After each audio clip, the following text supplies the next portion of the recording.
Hey everybody, I just want to touch base with you. I gave the first message this morning on this road to faith journey we're taking since my employer saw fit to furlough a bunch of people.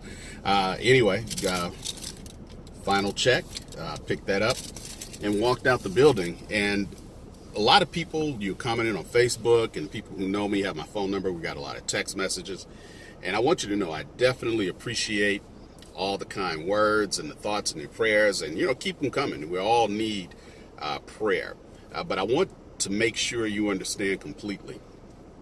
I am not worried about anything. I'm not scared. I'm not lacking anything, and quite the opposite. I said it this morning, and I want to stress again. I am actually excited to see what God is going to do in this next phase of my life. I just pray that I remain faithful, that I remain obedient, and continue to trust in Him. So this is how things go, just so you understand. The company is not necessarily being cold-hearted. It's a startup. Cash crunches happen all the time in a startup. Their plan, whether it holds true or not, is to bring everybody back in 2 months.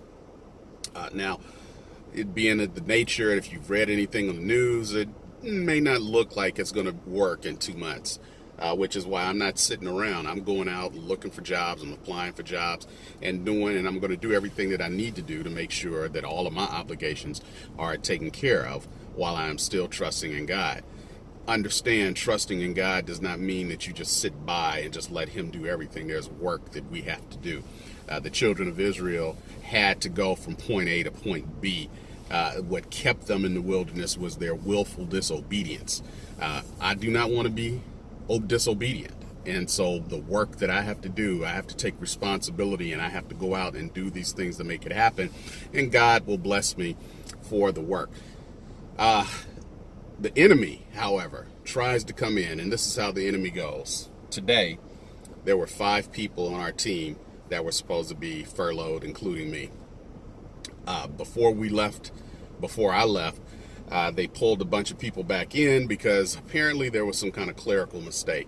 So 4 of the 5 people on my team did not get furloughed, and I was the only one that got furloughed.